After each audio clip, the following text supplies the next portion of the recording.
Hey everybody, Dan Greer, Eclipse DOT. Today we're going to go over how to create a clearinghouse account.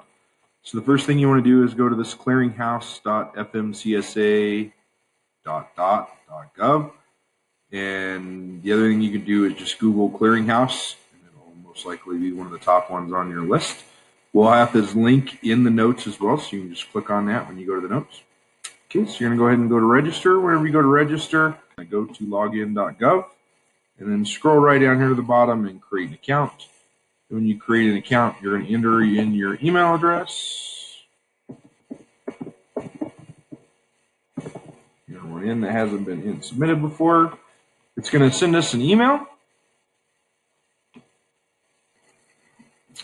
So it says from no reply at login.gov. Once we get into that, we're going to go ahead and click on the confirm email address. It's going to ask us to create a password. Now, this password does have to be 12 characters, okay, and it has to include capitalization and punctuation. So, just as an example,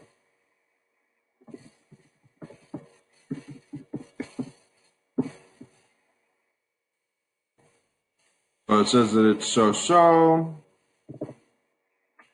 We're just going to add some more on there. All right, after you get your password in there, go ahead and hit continue. Then it's going to require you to authenticate. First one we recommend is your phone, okay? And go ahead and hit continue. Enter in your phone number. It's going to send you a text message code. If I entered it right, perfect. Agree and continue. Awesome. So now the next thing you have to do is select what you are. Everybody who's doing this is going in as a driver, so go ahead and select driver. And then it's going to want you to input your CDL information in next. So as you go in, you can enter your name, name, address, all that good stuff. The email address you use is your username. You won't be able to change that. It does require you to put the type of phone that you have in there. Okay, and then you go ahead and hit next. Email is the best way to go. Now then it's going to ask for your driver's license information. So now when you do your driver's license information, a lot of times licenses have dashes in there.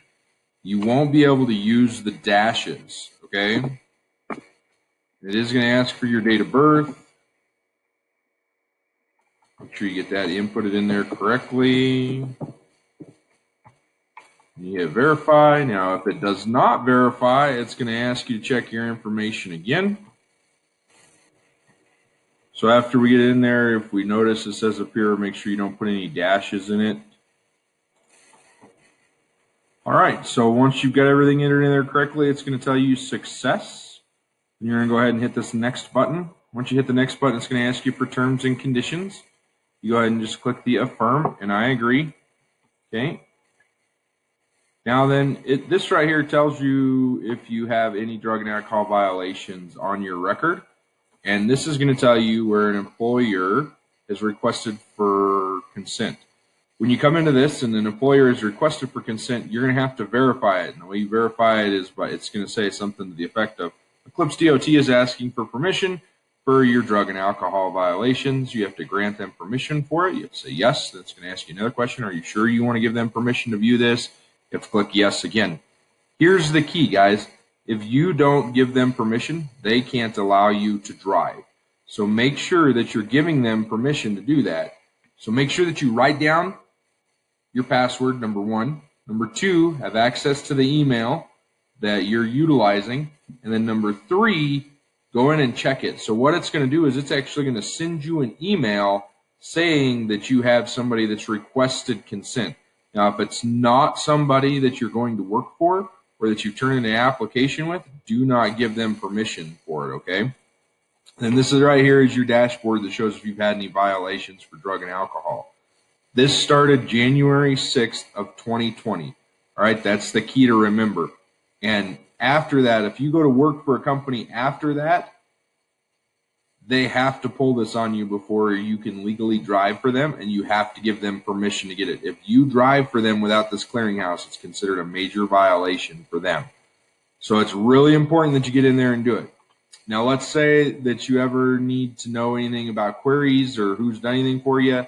You can go into queries, and it will show you all of the queries that have been requested on your account. Granted, we just created this account today, so there's really no way to tell. There's really no queries on this. So, all right, guys, I hope that helps. Hope that you guys can get through this without any problems. If you have any questions, please reach out to us. info@eclipse-dot.com. All right, guys, hope you have a great day. Enjoy the rest of it. We'll talk to you soon.